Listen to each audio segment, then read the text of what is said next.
ఎవరైతే దేవుని వాక్యం దివారాత్రం ధ్యానిస్తారో వాని యొక్క జీవితం అంతా ఎట్లా ఉంటుందంటండి, నీటి కాలువలు ఎవరైనా నాటబడినదై, నీటి కాలువలు ఎవరన్నా చెట్టు ఎప్పుడు కూడా చింత ఉండదు, బాధ ఉండదు, ఆ ఆకు ఎప్పుడు కూడా వాడిపోదు, అది రాలిపోదు, ఎప్పుడు కూడా ఏముంటుందంటండి, దేవుని వాక్యము నీలో ప్రవహిస్తే నీ యొక్క ఆత్మీయ జీవితం ఎప్పుడు కూడా, నీ రూపం చూస్తే మనుషులకు పచ్చ ఎండిపోయినట్టు కనపడవచ్చు, నీలో ఏముందంటే అండి, నీలో ఉన్నవాడు లోకములో ఉన్నవానికంటే కూడా అంత గొప్ప ధైర్యం ఉంటుంది.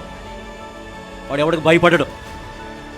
అతడు దేవుని వాక్యము ధ్యానించేవాడి విషయాల్లో మొదట వచ్చి 2 వచ్చిన అందరికీ దుష్టులు నడవక పాపం అపహాసం కూర్చుండక, ఈ 3 లేకపోతే దేవుని వాక్యం చాలా జాగ్రత్తగా నువ్వు ధ్యానం చేయగలిగితే నీ బ్రతుకు, అతడు నీటి కాలువలు ఎవరైనా నాటబడినటువంటి ఆకు వాడక తన కాలమందు ఫలమిచ్చు చెట్టు వలె ఉండును.